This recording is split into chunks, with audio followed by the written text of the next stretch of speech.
Welcome to the deep dive. Today, we're jumping right into something we all do constantly, making choices. Every single moment, really. Yeah, it's fascinating, isn't it?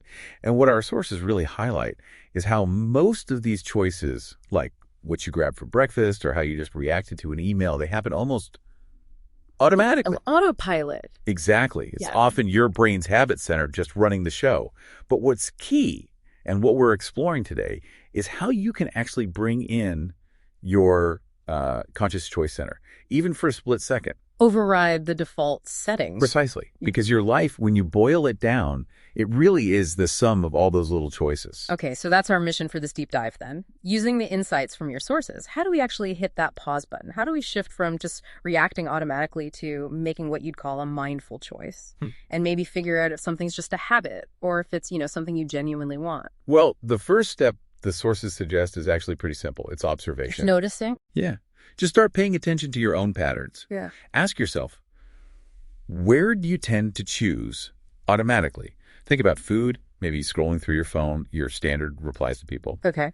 And then notice where you feel that little bit of internal resistance, Yeah. like a hesitation before you act. Right, that little pause. Sometimes I feel that and just push past it. And that's what's interesting, that resistance isn't always a stop sign. Sometimes it's just your habit brain going, uh-oh, consciousness incoming. Okay. Which brings us to the first tool, the micro-choice exercise.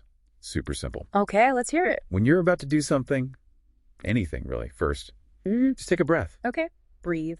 Then ask yourself, honestly, why do I really want to do this? Is it just an impulse, a habit kicking in, or is it something you consciously desire right now? That honesty part feels crucial. It's easy to trick yourself. Totally. And the sources mention this thing called affective forecasting error. Basically, we're often bad at predicting how a choice will actually make us feel later. This quick check-in helps cut through that. So even if I still say, eat the cookie. Exactly. Even if you go ahead, the simple act of asking why turns it into a mindful choice. You brought awareness to it. You weren't just on autopilot. I like that. It takes the pressure off needing to always make the perfect choice. Right. Now, for bigger decisions, the ones with more uncertainty maybe, there's the two paths practice. Okay, sounds intriguing. This one's more about visualization. You close your eyes and you imagine walking down one path representing one choice. Really try to feel what comes up for you. Sensations, emotions, whatever. Then you do the same for the second path, the alternative choice. And you notice the feelings there. And the goal is? The goal is to choose the path that just Right. feels lighter, feels truer for you, tapping into that gut feeling, those somatic markers the sources talk about. Okay, I can see how that could work. Let's make this concrete, though. Was there an example in the sources? Oh, yeah, a really relatable one. Someone felt that strong urge for an impulse buy online. You know the feeling. Oh, I do. Click, click, done. Right. But they stopped. They actually did the pause, took the breath, and asked, okay, wait, do I need this? Or am I just trying to avoid thinking about that work email I don't want to answer? Oof, that hits home. And they realized, honestly, it was just a distraction habit. So they didn't buy it. And the feeling afterwards wasn't missing out. It was calm. Like they'd, quote, won a small battle. Wow. That quiet power just from pausing. Exactly. Yeah. It's not always dramatic. Now, you could weave this into everyday stuff, too, like mindful nutrition. So instead of just grabbing the usual lunch... Yeah. Pause for a second.